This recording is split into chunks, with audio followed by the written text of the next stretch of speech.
नमस्कार मित्रांनो. मित्र हो, चोपड्या तालुक्यातील एक लहानसे गाव सातपुड्याच्या पायथ्याशी. आता हे गाव अतिशय लहानसे होतं, म्हणजे 500-600 लोकसंख्या असेल. तिथं पांडुरंग काका राहतात. पांडुरंग काकांचं सातपुड्याच्या पायथ्याशी खूप मोठी शेती आहे, जवळजवळ 30-40 एकर. अगदी व्यवस्थित. पण पांडुरंग काका फार कष्टाळू. शेतात नेहमी जायचं, अंधार पडेपर्यंत काम करायचं आणि मग निघायचं. सर्वजण म्हणायचे, काका तुमचं वय आता 70चं झालेलं आहे, तुम्ही एवढा वेळ शेतात थांबायचे नाही. संध्याकाळ होताबरोबर गडी माणसं सर्व निघून जातात. 5-5:15 झाले का लगेच निघतात, आणि तुम्ही कशाला एवढा वेळ काम करता तिथं शेतात. पण पांडुरंग काका म्हणायचे की मी लहानपणापासून शेतात राबलेलो आहे, माझ्या शेतावर फार प्रेम आहे. सकाळी मी लवकर येतो, संध्याकाळी खूप उशिरात जातो. सर्व गेल्यानंतरच पांडुरंग काका शेतातून निघायचे. बऱ्याचदा ते बैलगाडीवर यायचे, तर बऱ्याचदा ते पायी निघून यायचे. सर्व गेले, पूर्ण शेतात एक फेरी मारायची आणि मग घरी निघायचे. त्या दिवशी असंच झालं. चांदणी रात्र होती, पण हिवाळ्याचे दिवस. आता हिवाळ्याचे दिवस असल्यामुळे लवकर अंधार पडतो. 5 वाजले, गडी माणसं वगैरे सर्व घरी निघायच्या तयारीला लागले. सर्व लगेच निघालेत. त्यांचा मुलगा होता, त्याने बैलगाडी जुंपली. बैलगाडी घेऊन ते घरी निघाला. पण त्यांच्याकडे 1-2 एक्स्ट्रा बैल होते. ट्रॅक्टर वगैरेने बरेचसे ते कामं करून घ्यायचे. पण ते 2 बैल असे घरचेच बैल होते, ते घरच्या गाईपासून झालेले गोरे. आता ते खूप छान पांढरसफेद रंगाचे खूप छान बैल होते. ते दोघं, म्हणजे त्यांच्याजवळ 2 जोड्या होत्या, म्हणजे 4 बैल. आलटून पालटून ते एकेका जोडीला विश्रांती द्यायची 1-2 दिवस, आणि त्याप्रमाणे अशा पद्धतीने त्यांचे शेतीचे काम करायचे. त्या दिवशी संध्याकाळी पौर्णिमेचा दिवस होता, निघाले. त्याचा मुलगा, गडी माणसं, काही बाया वगैरे होते शेतात काम करणं, ते सर्व बैलगाडीवर बसून निघून गेले. पण पांडुरंग काका शेतातच थांबले.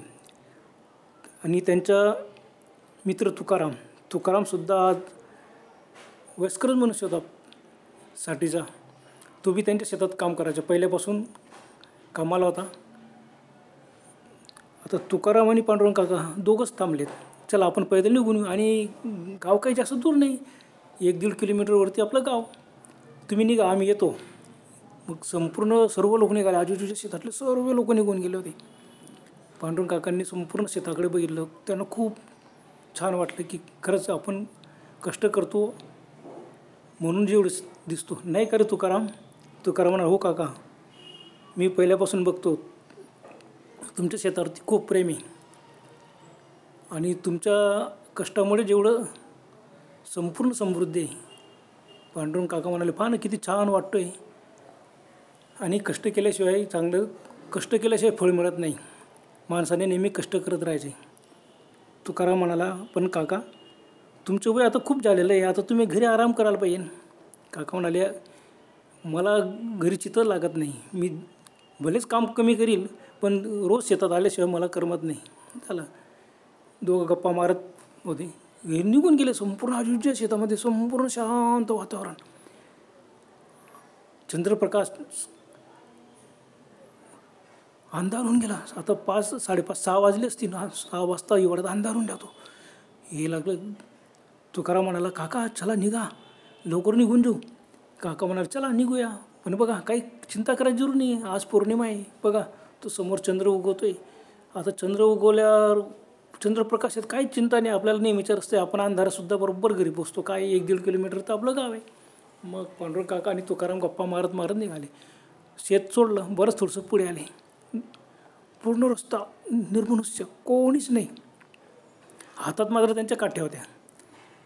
पुराणे म्हणतात त्याला, बैल हाकलायचं.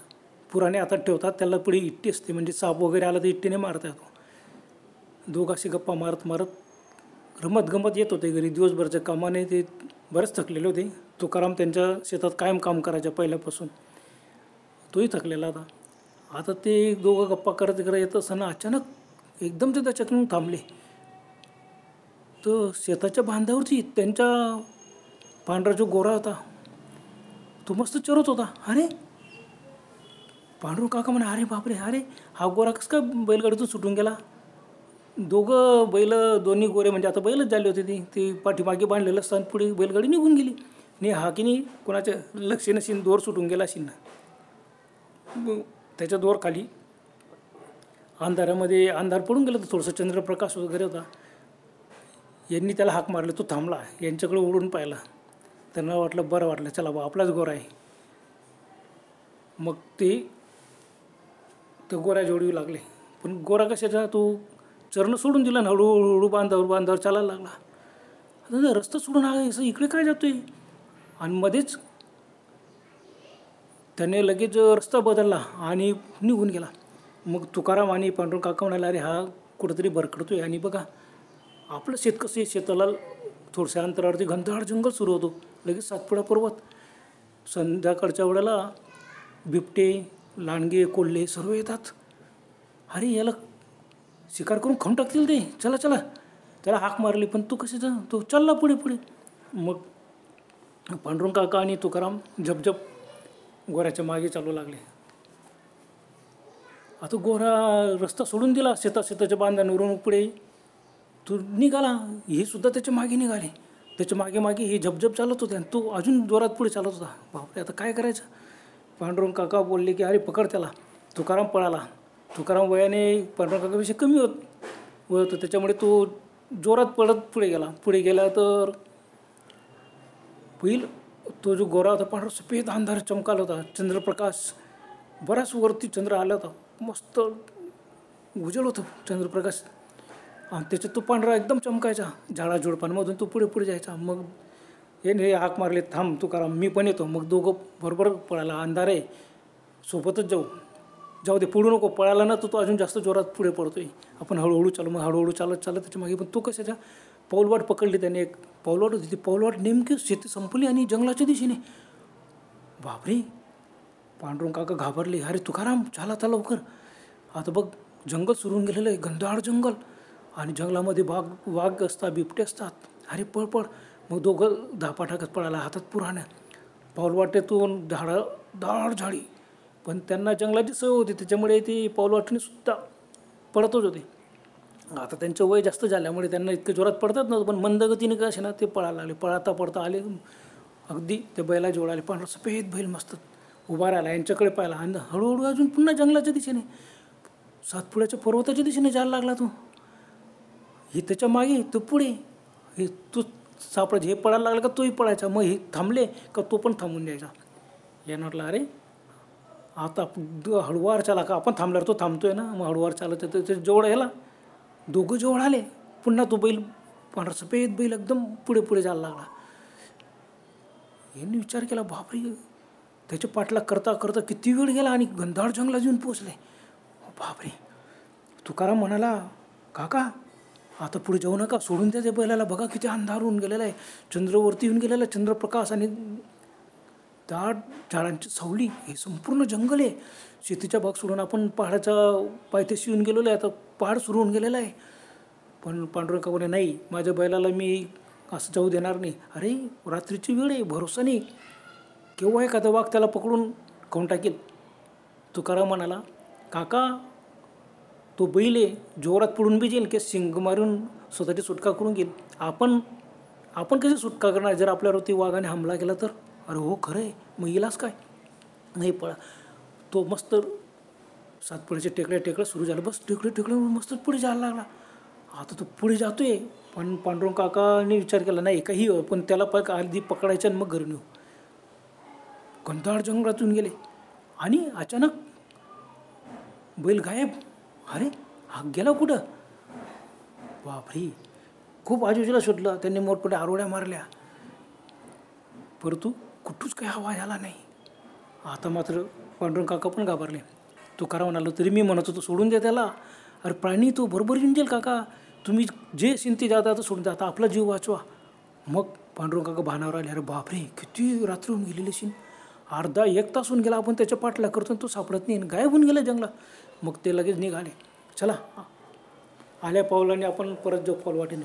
बस पाऊलवाटेने यायला लागले. समोरून टिकडीचा भाग होता, उतरत होते घनदाट जंगल. दूर त्यांच्या गावावरचे लाईट वगैरे चमकत होते. बघा हे समोर आपलं गाव दिसतो, बस त्या दिशेने चालत राहिले. हातात पुराणे होते. तर तुकाराम घाबरला होता. पांडुरंग काका तुकाराम म्हणाला, पांडुरंग काका तुम्ही आता झपझप पावलं चला, आता काही हो, आत्ता आपल्याला आपला जीव वाचवायचा आहे. अंधार होऊन गेलेलं आहे, घनदाट जंगल आहे, काय होईल कोणत्या क्षणी बी एखादा बिबट्या वाघ आपल्यावरती हमला करीन. अहो नुसतं कोल्हे लांडगे आले तरी आपलं काही खरं नाही. चला चला चला. खरंच आता दोघांनाही भीती वाटायला लागली की नाही आता आपण निघाला हवं. झपझप पावलं टाकत यायला लागले. चालत होते, चालता चालता त्यांच्या एकदम लक्षात आलं.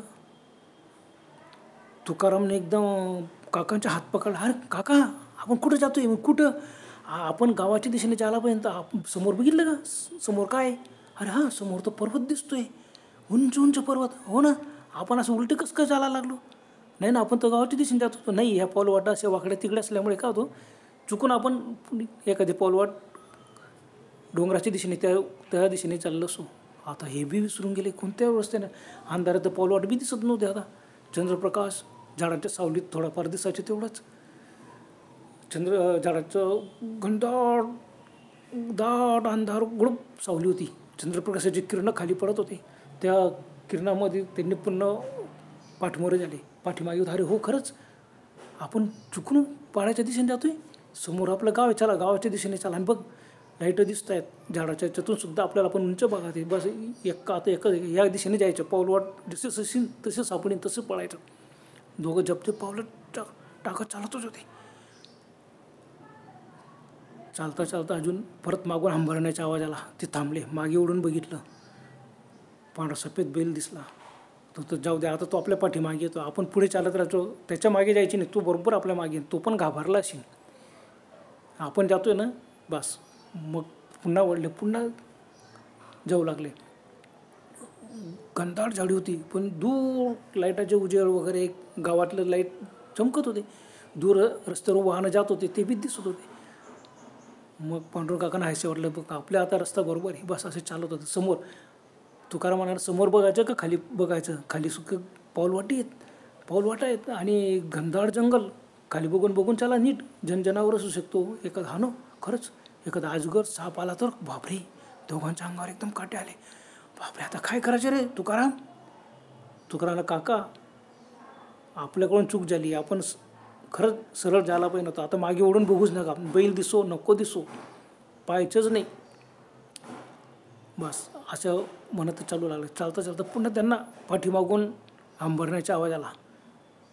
काका पटकन थांबलेत. नाही नाही, आपला बैल येतोय, आपल्या पाठीमागे येतोय बघ. आणि लगेच ओढून बघितलं, खरंच दूर अंतरावर त्यांना पांढरा सफेद चमकला. पांढरा सफेद बैल हळूहळू त्यांच्या मागे येताना दिसला. तुकाराम म्हणाला, काका मागे ओढून बघू नका, आता आपण सीधं गावाच्या दिशेने चला, नाही तर पुन्हा आपण रस्ता भटकू. बस चालू लागले. एवढी घनदाट जंगल. चंद्रप्रकाश नीट पडत पण नव्हता खाली. पूर्ण सावली अंधारावर. रातकळ्यांचा आवाज, किर्र आवाज. आता हिवाळ्याचे दिवस, थंडी वाजत होती. त्यांना वाटलं, बापरे खरंच किती वाजले असतील रे. तुकाराम म्हणाला, काका किती वेळ झाला आपण फिरतोय? 5 सव्वा 5ला तर हे लोक निघून गेले. नक्की 7 वाजले असेल. मग पांडुरंग काका म्हणाले, जाऊ दे, 7 वाजले ना, काही जास्त भीती नाही, काही तसं घाबरायचं काही कारण नाही, फक्त काय वाघ सिंहांचीच भीती वाटते बा. तुकाराम, काका इथं कुठं सिंह आहेत? अरे वाघ आहे, बिबट्या आहेत, लांडगे आहेत, काही का असे ना, पण नाही घाबरून ते चालायला. चालता चालता त्यांच्या लक्षात आलं की अरे आपण कुठे चालतोय? एका साईडला डोंगर आणि डोंगराचं डाव्या साईडला डोंगर, आणि आपण असं सरळ पूर्वेकडे चालतोय. आपलं गाव तर उजव्या हाताला आहे. ते थांबले. अरे हो, ही पाऊलवाट तर सीधी सरळ पुढे चालली. मग त्यांनी पाहिलं, उजव्या हाताला गाव दिसत होतं आणि आपण सरळ पूर्वेकडे चालतोय, उत्तरेकडे सातपुडा. अरे हो, त्यांच्या लक्षात आलं. मग आता आपल्या गावाकडे जायचं, पाऊलवाट कुठं? आता अंधारात कुठे पाऊलवाट सापडणार काका? तुकाराम म्हणाला, नाही नाही, चला जसं असेल तसं पुढे एखादी पाऊलवाट सापडली. पुढे पाऊलवाट सापडली त्यांना. मस्त त्या घनदाट झाडीतून असं मस्त पाऊलवाट गेलेली होती. बस त्याच्यातून ते चालत गावाच्या दिशेने चालताय. बऱ्याच अंतर जाणार रे, अजून गाव कसं येत नाही. गावाचा अंतर तर तेवढंच दिसतोय. घाबरले ना मग दोघं. नाही, आपण तो किती गाव इथून दिसतोय गाव, बस अंतर कमी होत नाही ना, आपण तर चालतोय. दोघांनी समजत नव्हतं. मग त्यांनी मोठमोठ्याने आरोड्या मारायला सुरुवात केली. कोणी आहे का, काय आहे का, वाटेन ते. मग पांडुरंगाने, नाही आता देवाचं नाव घ्या. पांडुरंगा पांडुरंगा. तुकाराम हसला. काका तुम्ही तुमचंच नाव घेत आहे. अरे हो खरंच आहे, माझेच नाव आहे. तर नाही, देवाचं नाव काहीतरी. मग जय हनुमान जय श्रीराम बस असं त्यांनी म्हणणं सुरू केलं. बाबा रे, राम राम राम राम म्हणा आणि रस्ता पकडा, बस त्यांनी म्हणणं सुरू केलं. पण कसं ते पाऊलवाट सीधं गावाची दिशेने दिसत होती. दूर रस्त्यावर तू वाहनं जात आहे, गाव दिसतोय, लाईट चमकतंय. गाव कसं जवळ येत नाही. खूप चालले खूप थकलेत ते. आता दोघांचं वय झालेलं होतं. पांडुरंग काकांचं वय जास्त होतं.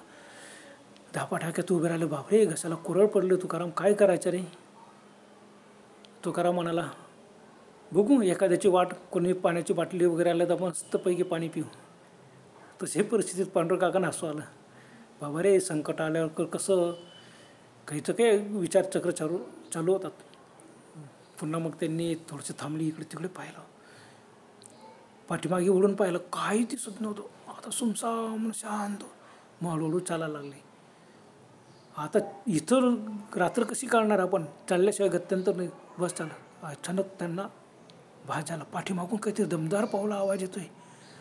मागे उडून पाहिलं पांडुरंग काकांनी. बैल वगैरे काही नव्हतं, पण एक काळी भोर आकृती जंगलात त्यांच्याकडेच होते.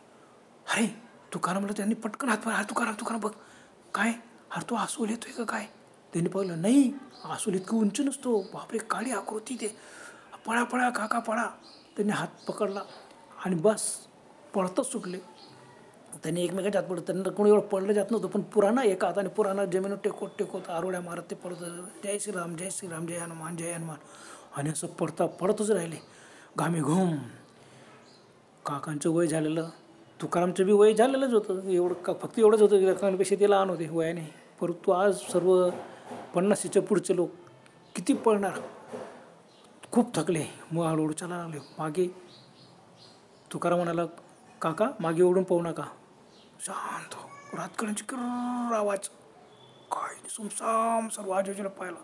त्यांच्या अंगाला एकदम कापरं भरलं. तुकाराम, पांडुरंग काका म्हणा, तुकाराम आज आपण फसलो रे बाबा, मला नाही वाटत आपण वाचू. तुकारामनं, काका हिंमत हारू नका, देवाचं नाव घेता, जय श्रीराम म्हणा बस, आणि जय हनुमान म्हणा आणि चालत राहा. पुन्हा ते चालायला. आता त्यांच्या पायाला इतके घोडे आले होते, भीतीमुळे अंगावर काटे बी आले होते. आणि एवढी थंडी पडली होती तरीसुद्धा त्यांचं अंग घामाने ओले चिंब झालं होतं.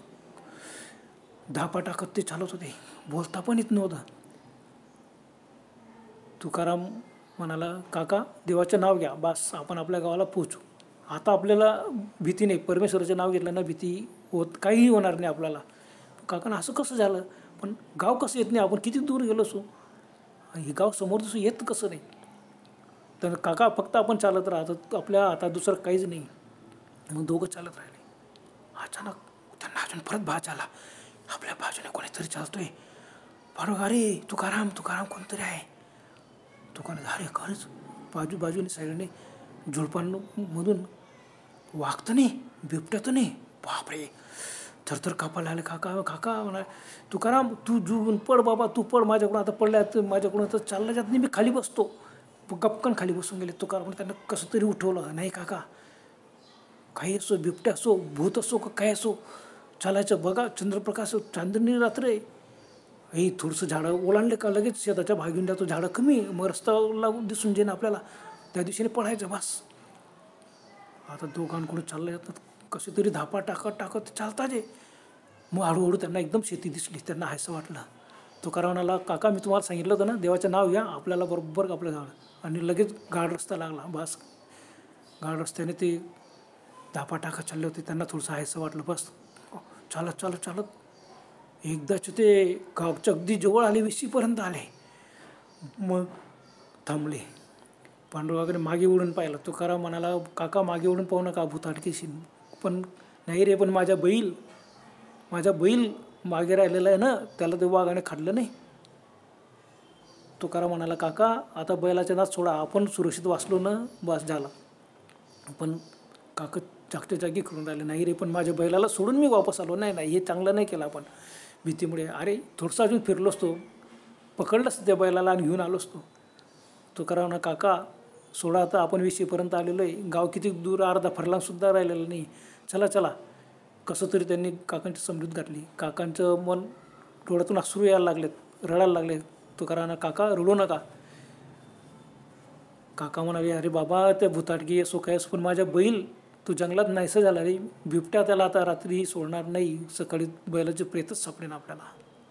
तुकाराम म्हणाला, काका सोडा ते, सीधा आपण आता घरी जाऊ. बस घरी कशी तरी चालले. गाव आलं, गावातून असे धापा टाका, त्यांच्याकडं चाललं जात नव्हतं. कशी तरी घरी पोचले आणि एकदम आश्चर्यचकित झाले. दारापुढे त्यांचे 4ही बैल बांधलेले होते. खाऊन, अरे हे असं काय झालं? तुकारामने लगेच त्यांच्या मुलाला हाक मारली. तो बाहेर आला. काय राहू, किती वेळ झाला? बघितलं का, रात्रीचे 9 वाजलेले आणि तुम्ही इतका वेळ काय करत होते शेतात? की दोघांच्या तोंडातून शब्द निघत होते. अरे पण तू 4ही बैल कसं काय, तो रस्त्यावर बैल सुटला होता का? त्यांचा मुलगा म्हणाला, नाही सुटला वगैरे नाही, पाठीमागे 2 बैल बांधले होते, पुढे बैलगाडी जुंपलेली होती, कशाला सुटेल? आणि आम्ही गाडीवरती किती जण होतो? 2-3 होते, 2-4 बाया होत्या, आम्ही 4-5 लोक होतो. कसं काय बैल सुटलं असतं? तर मग मी थांबून लगेच बैलाला आणलं नसतं का? बापरे, आता मात्र दोघांच्या अंगावर एकदम खाटे आले. बापरे, काय झालं? मग त्यांनी सर्व घडलेली हकीकत सांगितली. मुलगा म्हणाला, तरी मी तुम्हाला सांगतो की इतक्या वेळ शेतात थांबू नये, लवकर निघून यायचं. आमच्यासोबत तुम्ही कधी येतच नाही, उशीरच करतात. जा तू पुढे, आम्ही येतो आरामात. असंच करतात, कोणाला सोबत ठेवून घेतात आणि येतात. अशा वेळेला वाघ बिबट्यासुद्धा हमला करू शकतो. पांडुरंग काका म्हणाले, वाघ बिबट्याचे सोडा रे बाबा, आज मात्र भलतंच विचित्र प्रसंग होता की आम्हाला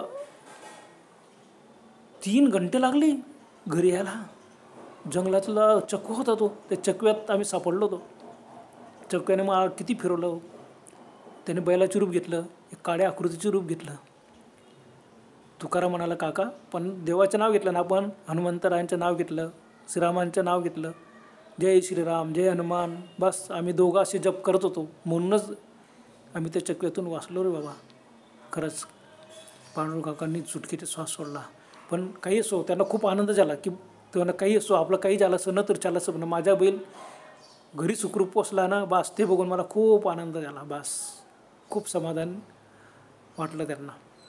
आणि आनंदात ते संपूर्ण दुःख विसरून गेले, सर्व थकवा विसरून गेले. तेव्हाच्या मुलाला सांगितलं की आता फटकन गरमागरम 2 मस्तपैकी चहा करा, मी खूप थकलेलो आहे, नंतर जेवण करू. झाला. मित्र, काकांना त्या दिवशी चकव्यामध्ये सापडले होते, पण परमेश्वरचं नाव घेतल्यामुळे ते वाचलेत. अशाही काही घटना घडतात शेतामध्ये, खूप अनुभव येतात. बरं तर मित्रांनो, पुन्हा भेटूया अशीच एखादी कथा घेऊन. तोपर्यंत गुड बाय.